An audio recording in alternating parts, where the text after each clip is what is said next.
Hi everybody! Today I'm going to talk about floppy disk drives and floppy disks in general.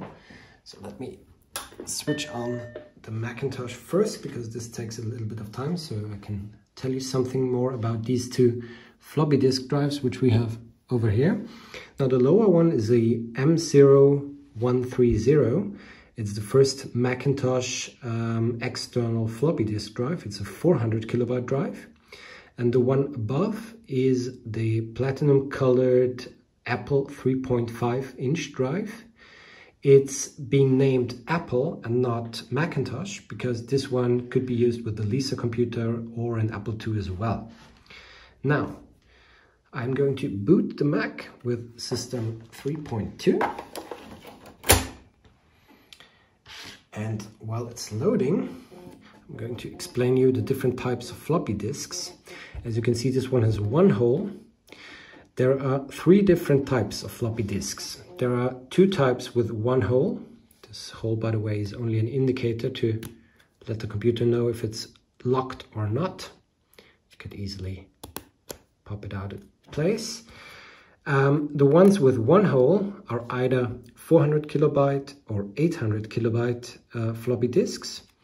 The difference being 400 kilobyte has only one side, which is the lower side on this magnetic plate that is inside, and 800 kilobyte floppy disks are both sided or double-sided. And the later versions have two holes on both sides. These are the 1.44 megabyte floppy disks, which you cannot use with this series of Macintosh computers. So Macintosh 128K, Macintosh 512K, and Macintosh Plus can only read 400 and or 800 kilobyte floppy disks.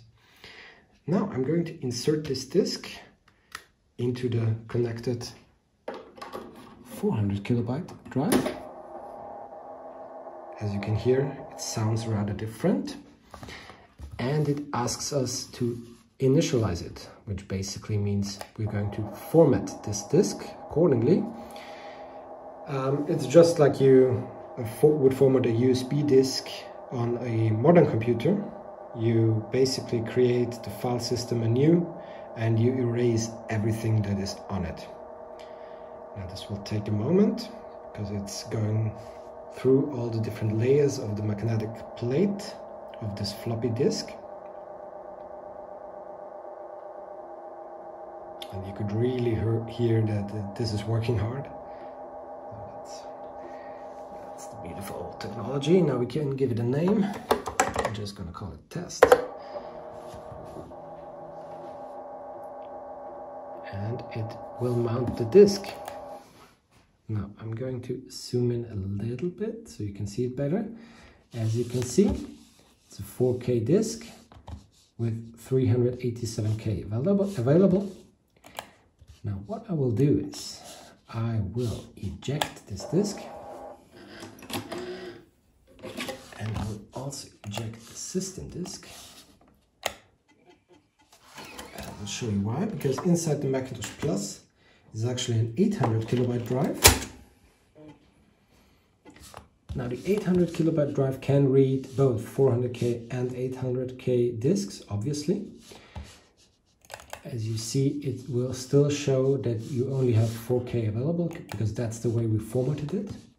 But if we now erase the disk,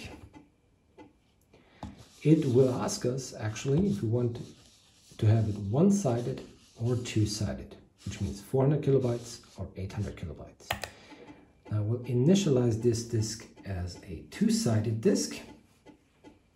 And again, this will take a moment. But you can really hear that this floppy disk drive sounds very different than the one we used before. Also, the other external drive, the 800K drive, is the same exact drive that is inside the Macintosh.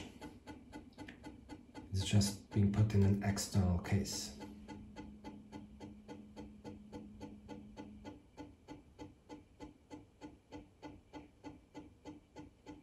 Now, as you can also see, it's taking a bit longer, probably because there are two sides to write on. but soon it will ask us to give a name to the disk or just keep the current name. No, it doesn't ask us, but we can, well, rename it like any modern disk as well. So now we've got test 2. And here you see we have 7K in disk, 779K available. So yeah, of course there's some smaller bits and pieces always missing, but basically we've just formatted a 800 kilobyte disk. And that is basically all that's to it.